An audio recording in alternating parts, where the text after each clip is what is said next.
versículo 8 a 15. Romanos capítulo 1, versos do 8 ao 15.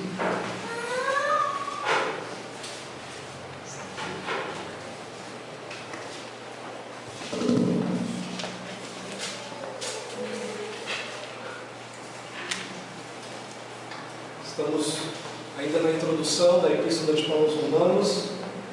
Já vimos a introdução que o apóstolo faz a ele mesmo, as características, as qualificações que ele apresenta, nas quais Deus o chamou e encarregou com que ele assim desenvolvesse para o ministério do Evangelho.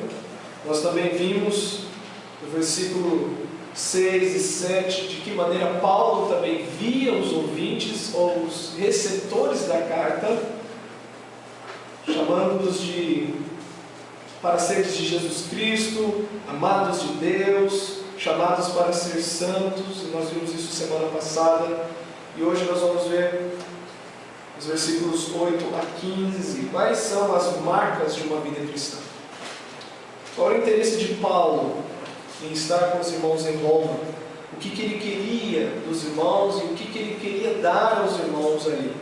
Então vamos ler Romanos capítulo 1, versículo 8 a 15, diz assim: Primeiramente dou graças a meu Deus mediante Jesus Cristo no tocante a todos vós, porque em todo o mundo é proclamada a vossa fé. Porque Deus a quem sirvo em meu espírito no Evangelho de seu Filho é minha testemunha de como incessantemente faço menção de vós, em todas as minhas orações, suplicando que, em algum tempo, pela vontade de Deus, se me ofereça boa ocasião de visitar-vos, porque muito desejo ver-vos, a fim de repartir convosco algum dom espiritual, para que sejais confirmados, isto é, para que em vossa companhia, reciprocamente, nos confortemos, por intermédio da fé mútua, vossa e minha. Porque não quero, irmãos, que ignoreis que muitas vezes me propus ir ter convosco, no que tenho sido até agora impedido, para conseguir igualmente entre vós algum fruto, como também entre os gentios, outros gentios. Pois sou devedor tanto a gregos como a bárbaros, tanto a sábios como a ignorantes. Por isso, quanto está em mim, estou pronto a anunciar o Evangelho também a vós outros em Roma. Oremos. Louvamos o teu nome, Deus, pela bendita cruz, cruz essa que nos torna aceitos diante do Senhor por intermédio de Cristo. Louvamos a Ti pelo amor estendido a nós, pela graça estendida a nós, pela misericórdia que nos alcançou, Deus, pela regeneração que o Senhor operou sobre nossas vidas, pelo dom da fé. Nós agradecemos porque a salvação pertence ao Senhor. E nessa noite nosso rogo é que possamos ser enriquecidos através de Cristo, através da Tua Palavra, possamos nos conformar mais ao Teu caráter, nos submeter mais à Tua vontade, nos alegrarmos mais na Tua pessoa, Deus. Portanto, que Teu Espírito nos ilumine, nos direcione, dá-nos o entendimento necessário para contemplarmos a Tua beleza e a Tua santidade. E em nome de Cristo nós oramos e Te agradecemos. Amém. Rapidinho, novamente aqui, capítulo 1, 7 primeiros versos, só para a gente ter fixo. Paulo, ele se apresenta, ele está escrevendo uma igreja que não foi fundada por intermédio do ministério dele, e com certeza essa igreja talvez, ou provavelmente tenha sido fundada pelos irmãos que estiveram no ato do Pentecostes ali em Atos 2, havia romanos também que participaram e viram todas aquelas manifestações, que ouviram também na língua romana as grandezas de Deus e ao voltarem, ao regressarem em Roma, tenham estabelecido uma igreja ali. Paulo ele também fala da necessidade ou da alegria que ele tem desse ministério que Deus confiou a ele, no versículo 5, a graça e o apostolado por amor ao nome de Cristo, para a obediência por fé entre todos os gentios. E semana passada eu falei que no ministério do apóstolo Paulo ainda é ativo até hoje, porque temos uma carta dele e nós somos gentios. Então isso é para nós também. Essa verdade de obediência por fé, por amor ao nome de Cristo. E também como ele vê os receptores da carta no versículo 6 e 7, a intenção de ser chamados de Jesus Cristo. E aqui no versículo 8, até onde nós lemos, no versículo 15, Paulo ele apresenta o real interesse dele. Versículos 1 a 7 é uma saudação de costume das demais cartas, de apresentação e não somente de apresentação, mas também de gratidão por tudo que Deus tem feito, como ele diz aqui no versículo 8. Primeiramente dou graças a meu Deus, ou mediante Jesus Cristo, no tocante a todos vós, porque em todo o mundo é proclamada a vossa fé. E uma coisa que nós precisamos novamente enfatizar é o seguinte: Roma, a cidade ou o lugar, não era um lugar propício a cristãos.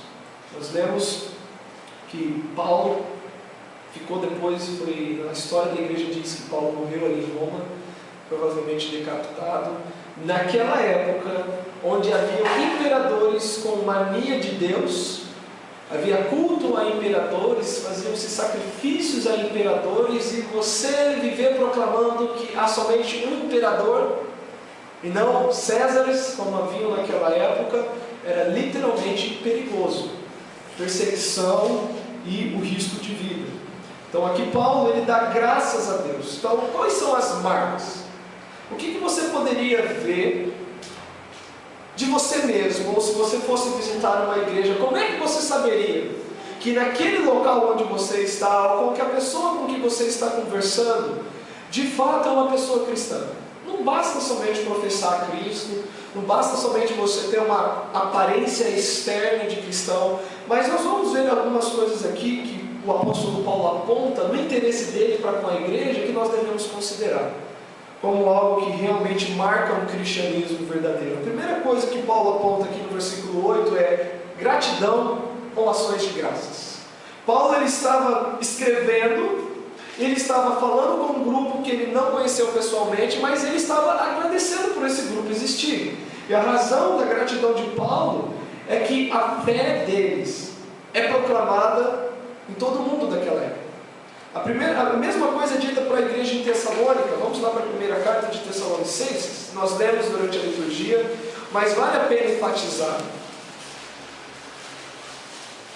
1 Tessalonicenses capítulo 1, versículos 8 a 9 e 10. Há um interesse de gratidão. Paulo estava se reunindo, ou indo com o interesse de gratidão com aquele grupo, de estar grato a Deus. Então aqui versículo 8 a 10, em primeiro capítulo da primeira epístola de Tessalonicenses, diz o seguinte: porque de vós repercutiu a palavra do Senhor.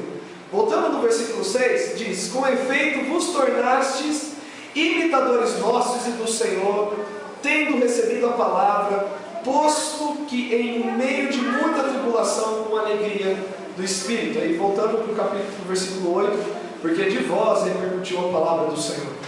Não só na Macedônia e Acaia, mas por toda parte se divulgou a vossa fé para com Deus, a tal ponto de não termos necessidade de acrescentar coisa alguma. Pois eles mesmos, no tocante a nós, proclamam que repercussão teve o nosso ingresso no vosso meio. E como deixando os ídolos, vos convertestes a Deus para servirdes o Deus vivo e verdadeiro, e para aguardardes dos céus o seu Filho, a quem ele ressuscitou dentre os mortos, Jesus, que nos livra da ira vindoura. Então, algo que deve ser marco no verdadeiro cristão é gratidão. Gratidão é acompanhada por uma palavra que se chama contentamento, satisfação, deleite. E nós sabemos que o contentamento de Paulo não estava nas circunstâncias, não estava nas pessoas, não estava nas posses, mas conforme ele diz em Filipenses 3, que ele considerou tudo como perda para ganhar a Cristo. E algo que de fato deve nos motivar a gratidão é quanto mais conhecemos a Cristo, quanto mais tornamos-nos cônscios da graça, da misericórdia, do favor, da mão de Deus estendida, da ira vindoura que Ele nos livra, tanto mais haveremos de viver uma vida grata ao Senhor. Estaremos com gratidão no meio dos irmãos, incentivando gratidão para com os irmãos. E Paulo, ele assim demonstra, dizendo aos irmãos ali em Romanos, ou à igreja de Roma, que ele dá graças a Deus por meio de Jesus Cristo com respeito à igreja de Roma. Sua gratidão e alegria são por causa da fé dos cristãos romanos, que estava sendo conhecida por todo o mundo da época. Vale ressaltar, não era fácil naquela época. Hoje, dependendo do lugar, no Oriente Médio, onde há intolerância religiosa, como havia uma intolerância naquela época, a gente ainda pode ver esse tipo de coisa, mas onde o Evangelho se tornou algo banal, onde a palavra Evangelho não tem aquele sentido supremo de boas novas, mas é um trocadilho para bênçãos e coisas que você pode pôr no bolso, fica um pouco mais complicado para nós demonstrarmos isso. Mas quanto mais de Cristo nós vivemos, mais de gratidão nós temos a tributar a Deus. A segunda questão que nós temos a ver aqui de Paulo, no versículo 9, não somente Paulo era marcado com uma gratidão para com Deus, especialmente por aquela igreja, pela firmeza, pela fé sadia, pelo testemunho, como eu posso dizer, a ousadia que eles tinham de proclamar a fé, mas também Paulo é marcado aqui com uma sinceridade. Versículo 9: porque Deus, a quem sirvo em meu espírito no Evangelho de seu Filho, é minha testemunha de como incessantemente faço menção de vós. Paulo ele faz um apelo a Deus de que Deus era testemunha. E o que Paulo estava apelando? Que testemunha é essa? Versículo aqui, menção de vós. Depois ele diz no versículo 10, nas orações. Algo que deve marcar a nossa vida também, irmãos, não é somente gratidão, mas é sinceridade diante dos irmãos, ao ponto de você poder apelar a Deus da veracidade daquilo que você está falando diante das pessoas. O que se dá a entender é que provavelmente a igreja de Roma já estava esperando o apóstolo há muito tempo. E como ele diz também na sequência, que diversas vezes ele se propôs ter ido, mas ele meio que se viu impedido de prosseguir. Então, meio que talvez não desanimar o coração dos irmãos ali, ou pensar em outra coisa a respeito dele. Não sei se os irmãos lembram, no início do ministério do apóstolo Paulo, as pessoas ainda estavam meio ressabiadas com ele. Aquele que nos perseguia, agora que proclama as verdades de Deus, talvez também essa fama tenha chegado lá, e ele não esteve presentemente ou pessoalmente lá para apresentar todos os fatos. Então ele diz: o Deus a quem sirvo o meu espírito é testemunha de todas as vezes como eu faço menção de vós. Os homens podem observar o uso e os esforços do nosso corpo, mas somente Deus pode ver se estamos ou não servindo em nosso espírito. Porque ele diz: faço menção porque o Deus a quem sirvo o meu espírito, não somente com sinceridade, mas uma sinceridade no serviço do espírito. E aí, irmãos, que nós devemos cuidar em não ficarmos contentes somente com a aparência externa, e realmente julgar quais são as motivações. Eu estou fazendo para que as pessoas que estão me vendo possam olhar para Cristo e possam buscar conhecer mais Ele, e possam querer amá-lo mais, ou estou usando isso simplesmente para me projetar e receber a glória que é devida a Deus? Porque não é tanto a qualidade do serviço, ainda que nós não devemos fazer a obra do Senhor relaxadamente, mas é a motivação pela qual você é impulsionado a fazer tudo o que você faz. E só há uma única motivação: a glória de Deus. O real valor que Deus tem sobre nossas vidas, o real peso que Deus tem, a tal ponto de todas as nossas decisões terem o peso de Deus na nossa vida. E Paulo diz: Deus é testemunha de como eu quero servir e tenho servido a Ele em meu espírito, e de como eu faço menção de vós. E ele vai dizer no versículo 10, que é nas orações. Então, não somente gratidão, mas uma sinceridade de fato é necessária para um verdadeiro cristianismo. Terceiro, próprio versículo 9, serviço. E aqui eu li uma frase essa semana muito interessante: o membro de igreja que não trabalha, dá trabalho. Serviço, irmãos. Se nós estamos realmente motivados pela e para a glória de Deus, em exaltar o nome de Deus, não há motivação que fique parada. Não há motivação, não há pessoa motivada que consiga ficar de braços cruzados e não fazer nada para Deus. Paulo está falando do seu a quem sirvo, no versículo 9. Porque Deus a quem sirvo em meu espírito, não na igreja local, não ali, mas no meu espírito, no meu dentro de mim, no meu interior, de todo o meu ser, conforme o mandamento, amar o Senhor teu Deus de todo o seu coração, de toda a sua alma, de todo o seu entendimento, com todas as suas forças, servir a Deus. E o interessante é que essa palavra, ou o verbo servir, ele tem um sentido básico de contratar alguém para algum determinado trabalho. Mas era também usado para o serviço da adoração, aquilo que os sacerdotes faziam no templo.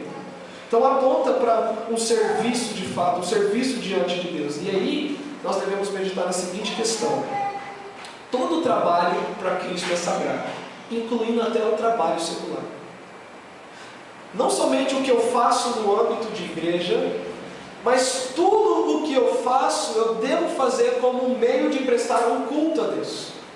Em casa, fora de casa, na escola, fora da escola, na vizinhança, não muda o fato que Deus me fez um adorador dele. Lá em Tessalonicenses nós lemos: Deus que vos converteste dos ídolos para adorar ao Deus vivo e verdadeiro.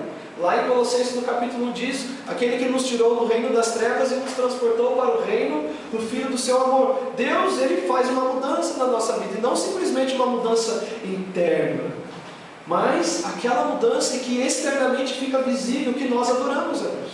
E uma das maneiras de adorarmos a Deus é por meio do servir, é por meio de fazer coisas, é por meio do trabalho.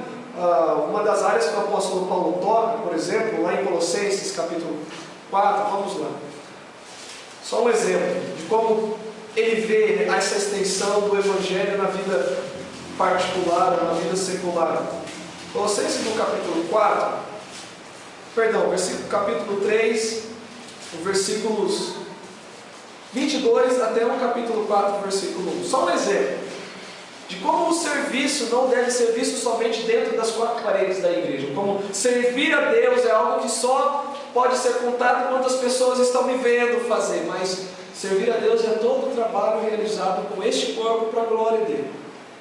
Versículo 22, capítulo 3 de Colossenses: servos, obedecei em tudo a vossos senhores segundo a carne, não servindo apenas sob ou debaixo de vigilância, visando tão só agradar a homens, mas em singeleza de coração, temendo ao Senhor.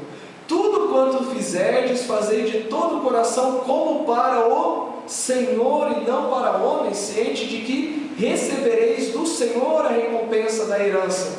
E olha aqui: a Cristo o Senhor é que está servindo, pois aquele que faz a justiça receberá em troco a injustiça feita. E nisso não há acepção de pessoas. Senhores, tratai os servos com justiça e com equidade, certos de que também vós tendes Senhor no céu.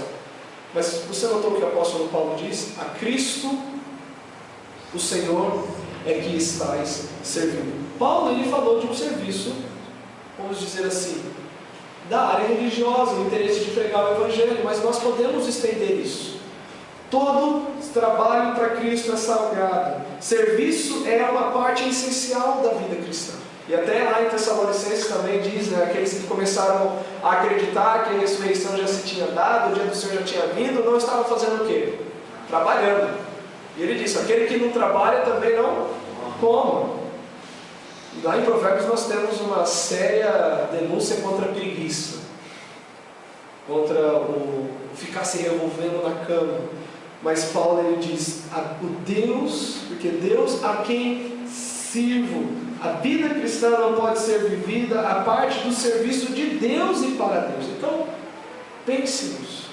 Talvez você que esteja até procurando emprego, tem às vezes as pessoas que estão correndo atrás de emprego e ficam: por que eu não consigo um emprego? Porque eu tenho as qualificações, eu tenho um bom currículo, e por que não dá certo? Talvez algo que poderia se considerar é: qual é a sua motivação em ter um emprego? É só para ter um salário no final do mês, para comprar todas as suas coisas que você gostaria de ter para se alegrar aqui? ou porque você entende que você deve trabalhar também para honrar a Deus e ajudar também a contribuir no avanço do reino, ou nas demais questões que envolvam o nome de Deus. Paulo ele deixa bem claro: Deus a quem sirvo. Gratidão, sinceridade, serviço, e agora no versículo 9 e 10, oração.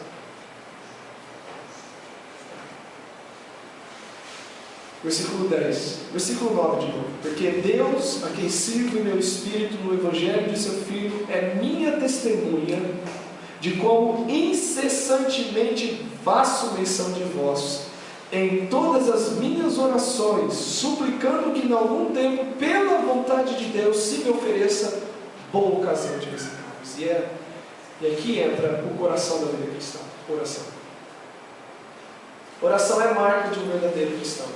E quando eu digo oração, eu não digo aquilo que Cristo combate em Mateus 6, vãs repetições.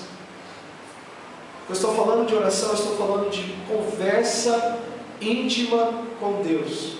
Estou falando de, assim como você conversa com um amigo, assim como você conversa com a sua mãe, com o seu pai, você tem assunto, você não fica repetindo palavras, você não fica repetindo assuntos, você tem algo concreto para conversar e para ouvir. Da mesma forma deve ser a nossa comunhão em oração com Deus. Eu sempre citei com os irmãos o senhor que guarda carros aqui perto da padaria, e ele via eu passando com a minha esposa grávida, e depois ele viu eu passando com a menina. Então a gente pegou meio que uma amizade. Mas a nossa conversa ali, quando nós estamos tentando evangelizar ele, a nossa conversa ali se resume na minha filha.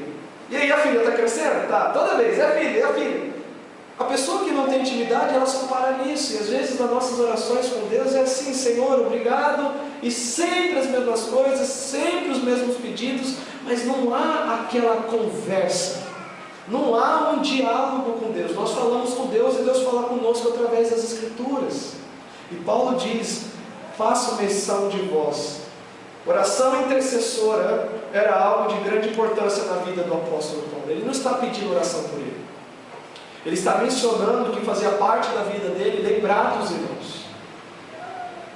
Eu pergunto: como que você está nessa questão de oração intercessória? Nós somos ávidos, rápidos e prontos para pedir oração e enumerar aquele livro de pedido de oração, mas e de chegarmos nos irmãos e dizer: há alguma coisa que eu posso orar por você? Ou você notar que a pessoa não está bem, ou notar no semblante da pessoa que alguma coisa não está certa, e chegar e falar: olha, irmão, irmã, notei que você está assim, e se você não quiser falar, tudo bem, mas tem alguma coisa que eu poderia estar orando por você para lhe ajudar nessa caminhada da fé, para que você continue animado em Cristo? Isso é um interesse genuíno. Isso faz parte da vida cristã, não somente o pedir e o orar com Deus, mas lembrar que nós dependemos das orações uns dos outros. O próprio apóstolo Paulo, umas 3 vezes, em 3 cartas diferentes, na carta aos Efésios, na carta aos Tessalonicenses, na carta aos Colossenses, ele pede oração. Irmãos, orai por nós. Irmãos, orai por nós para que nos seja dada a oportunidade de pregar a palavra, para que aproveitemos as oportunidades, para que nos dê ousadia, para que Deus nos dê intrepidez para anunciar o mistério de Cristo como convém. Ele sabia a necessidade que ele tinha de oração. E isso também, irmãos, não somente uma vida de oração, mas uma vida de intercessão. Era algo que deve ser algo que deve marcar as nossas vidas. É bom lembrar que Paulo, ele pregou para muita gente, mas com certeza as suas orações alcançaram muito mais pessoas do que também as suas pregações. Quantas pessoas Paulo deve ter colocado diante de Deus em oração, e que talvez pela graça e em nome de Cristo, Deus atendendo essas orações, pode ter produzido na igreja local o crescimento, ou o ardor missionário, o que quer que seja. Se você quiser realmente pedir a saúde de uma igreja, é medida pelo quanto que essa igreja ora uns pelos outros. Não somente o quanto que essa igreja pede, mas o quanto que essa igreja ora uns pelos outros. A oração é uma das marcas mais definitivas de uma vida cristã. Quinto item, versículo 10. Submissão. Vamos lá, oração, gratidão, sinceridade, serviço, submissão a Deus. É uma marca também de uma vida cristã. submissão ou submeter-se à palavra de Deus. Olha o versículo 10, quando ele diz: ele faz menção em todas as minhas orações, suplicando que em algum tempo, pela vontade de Deus. E se há algo que não deve ser estranho para nós, é a vontade de Deus. E quando nós falamos da vontade de Deus, parece aquela coisa assim, turva, nublada, como se fosse uma névoa, vevo. Não, a verdade de Deus está clara. A verdade principal da vontade de Deus é que Ele deve ser glorificado. A vontade dele é que todos o glorifiquem. E a partir daí nós vamos discernir o que é a vontade de Deus na nossa vida ou não. A partir da glória de Deus. E Paulo sabia disso. E ele entende que mesmo comissionado, separado, com poderes que Deus concedeu a ele, nada disso ele tinha como aquela garantia de poder ultrapassar, mas sempre em submissão. Ou seja, a oração do apóstolo Paulo por uma viagem bem sucedida estava condicionada à vontade de Deus. A vontade de Deus deve ser suprema sobre e para a nossa vida. E lá em Romanos 12, quando ele chega lá no versículos 1 e 2, o que nós podemos ver aqui dessa introdução da carta aos Romanos, nós podemos ver vestígios dela em toda a carta depois. Romanos 12, 1 e 2. Rogo-vos, pois, irmãos, pelas misericórdias de Deus, que apresenteis os vossos corpos por sacrifício vivo, santo e agradável a Deus, que é o vosso culto racional. E não vos conformeis com este século, mas transformai-vos pela renovação da vossa mente, para que experimenteis qual seja a boa, agradável e perfeita vontade de Deus. E tudo o que nós não estamos fazendo dentro da vontade de Deus é pecado. E é com isso que nós devemos nos preocupar, irmãos. Toda a alegria está dentro da vontade de Deus. Toda bondade, toda agradabilidade, toda perfeição está dentro da vontade de Deus.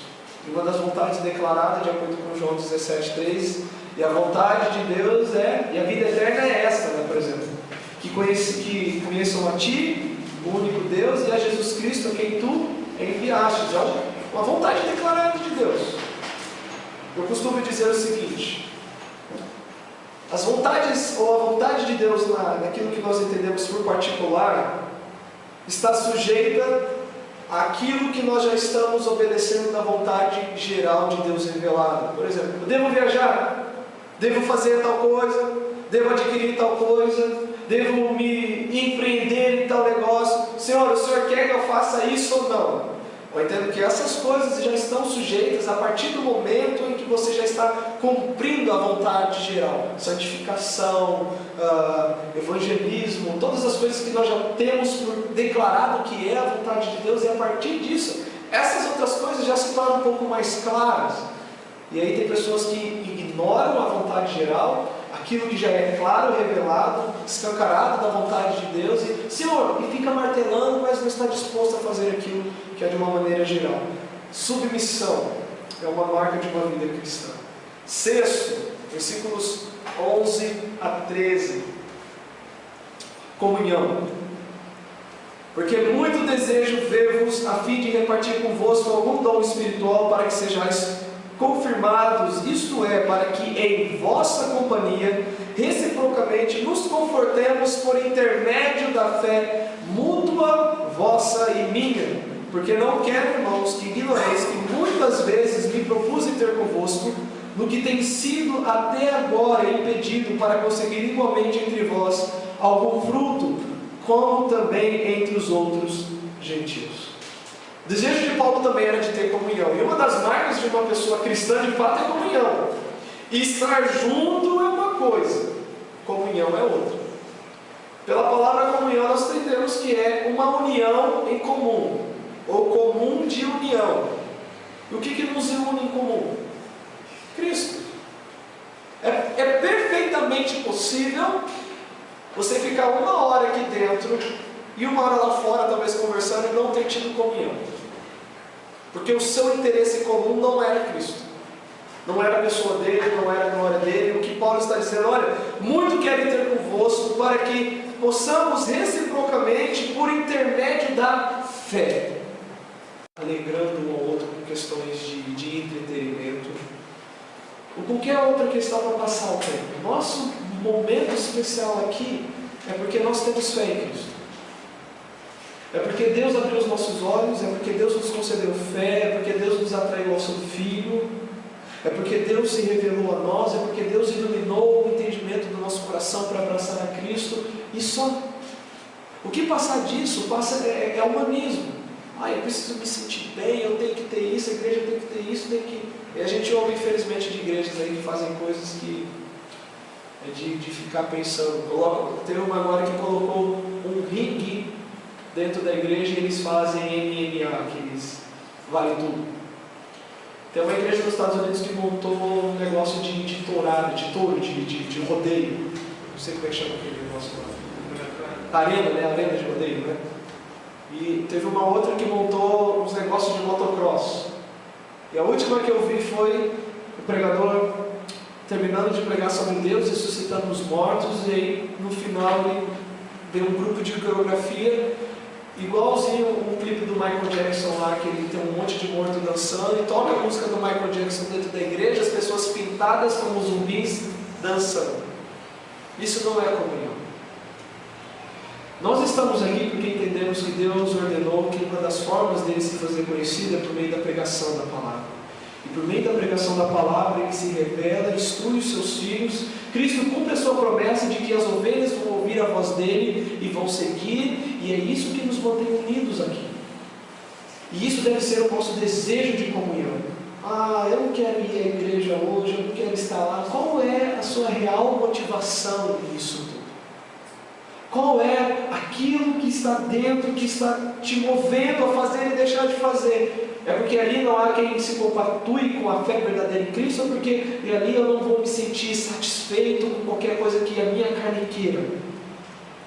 Mas Paulo ele diz: meu desejo de ver-vos, desejo ver-vos a fim de repartir comunhão é o seguinte: você dá e recebe.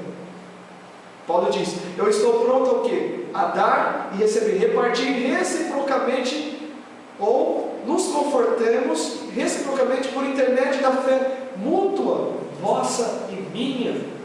E aí a gente volta naquela velha conversa que eu sempre bato na tecla aqui. Você tem 6 dias durante a semana para obter algo de Deus, por meio da comunhão, por meio da meditação, por meio da contemplação da pessoa de Deus. Você tem 6 dias em que você pode ter um devocional a Deus. Você tem 6 dias em que você pode adorar a Deus.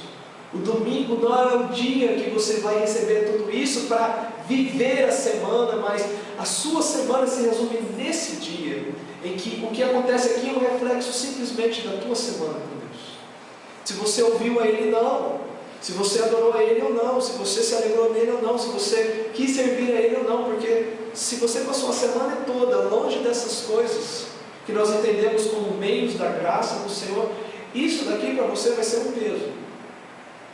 Ficar 1 hora, 1h30 ouvindo uma pessoa falar, você sentado cantando uns hinos que para outros isso daqui já é ultrapassado, vai ser a coisa mais pesada do mundo. Por quê?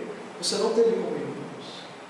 E a necessidade, irmãos, é que cada um aqui cheio de Cristo, cheio como diz lá em 2 Coríntios, né, exalando o bom perfume de Cristo, tendo sal na palavra, luz na vida, porque nós necessitamos um dos outros. E Deus também apontou como um dos meios dele trazer crescimento, é por meio da comunhão. Colossenses 3,16 diz: habite ricamente em vós a palavra de Cristo, instruí-vos e aconselhai-vos mutuamente em toda sabedoria, louvando a Deus com salmos, hinos e cânticos espirituais, com gratidão em vossos corações. Mas é necessário isso. E comunhão é uma das marcas, e essa comunhão é baseada na fé. E por último, versículos 14 e 15, prontidão. Paulo estava pronto, pois sou devedor tanto a gregos como a bárbaros, tanto a sábios como ignorantes. Por isso, quanto está em mim, eu estou pronto a anunciar o Evangelho também a vós outros. Irmãos, você está pronto para isso? Você está pronto para anunciar o Evangelho? Você está pronto para que todas essas marcas que nós dizemos, ou falamos aqui, culmine nesse senso de prontidão e dizer: Senhor, eu estou aqui, envia-me a mim. Ou, Senhor, no lugar onde Tu me colocastes, que ali Tu me uses para a proclamação do Teu Evangelho. Senhor, eu estou pronto. Paulo estava decidido e de maneira resoluta a pregar o Evangelho também em Roma. E ele, lembra quando ele estava despedindo da igreja em Éfeso, na praia, né? Quem lembra desse episódio? Que os presbíteros choraram e sabiam, por que vocês estão me constrangendo? O Espírito Santo já me revelou que Ele espera lá em Jerusalém, e eu estou decidido a ir. Da mesma forma, Paulo, ele sabia o que lhe aguardava em Roma. Ele estava pronto a morrer, ele estava pronto a entregar a vida dele.